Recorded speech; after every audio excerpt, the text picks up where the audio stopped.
Thank you. Razia Akoc, AFP News Agency. My first question will go to the European Commission President and the European Council Chief. I'm going to very quickly just mention that the conclusions of a European Council in Lisbon in March 2000 said the Union today has today set itself a new strategic goal for the next decade to become the most competitive and dynamic knowledge-based economy in the world. The same conclusions mention enhancing innovation, creating a friendly environment, removing unnecessary red tape. Why should Europeans believe that things will be different this time round? What was wrong then that is right now? And my question for European Commission President and for the host Prime Minister Orban, if he'd also like to comment on this.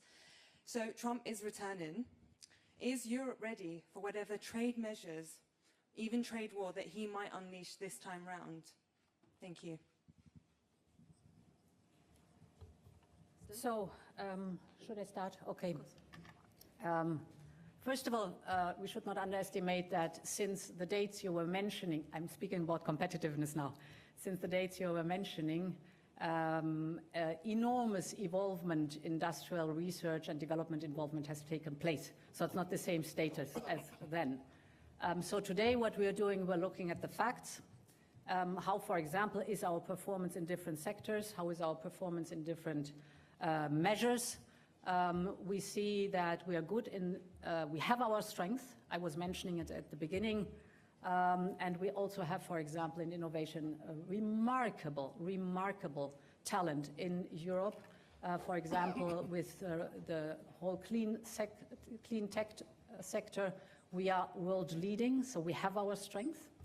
But I think it is also a question of clarity that we have to be sincere in describing our weaknesses, where we have to work and to improve things. For example, if you're speaking about red tape, how could you convince people that this time it's different? Measure us at our words. We will, for example, come with a so-called omnibus. Omnibus is you take from many different files topics to reduce bureaucracy, to reduce reporting burdens, and put them in one omnibus that you lead, then guide, and propose as a Commission and guide them through the Parliament and the Council. So you have a huge approach to reduce in one step in all the different fields what is agreed is too much today. We will look, for example, at the triangle taxonomy, CSRD, CSDDD. And important is, and this is something we agreed also in the informal council here today, the content of the laws is good. We want to maintain it and we will maintain it. But the way we get there, the questions we are asking, the data points we are collecting, thousands of them, is too much, often redundant, often overlapping. So it's our task to reduce this bureaucratic burden without changing the correct content of the law that we all want. The second question was, Victor, it was something with the two of us and I forgot the content. How to negotiate with Trump on trade. Ah. Sorry.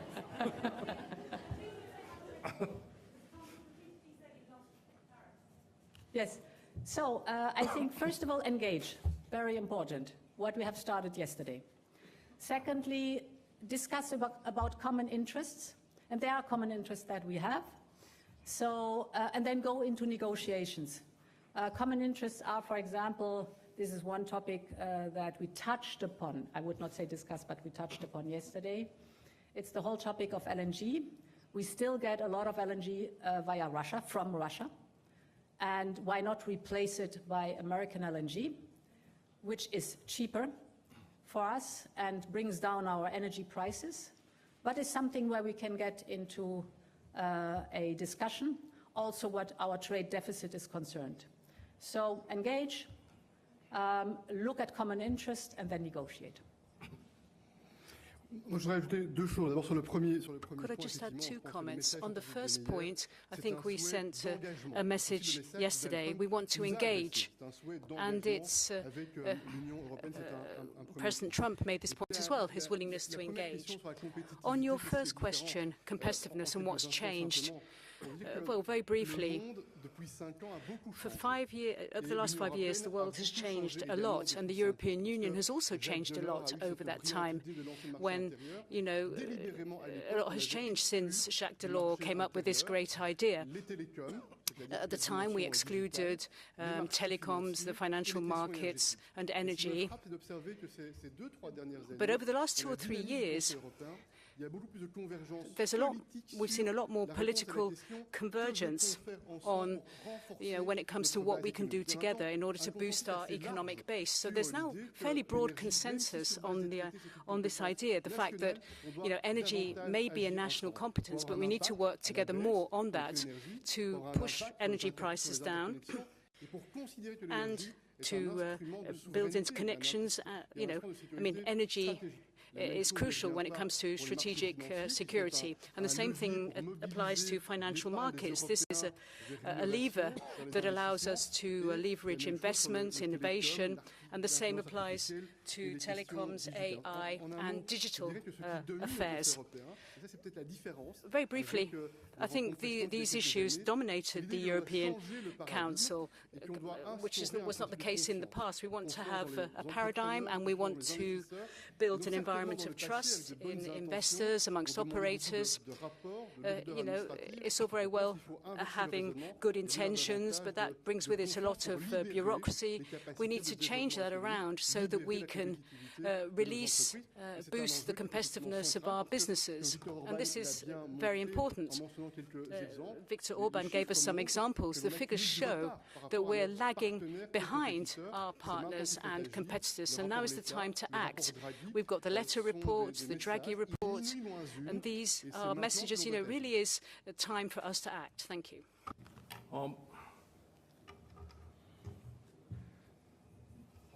Mint egy veterán szeretnék kapcsolódni azon. As a veteran, may I just join to your statement about the targets we have set up in Lisbon?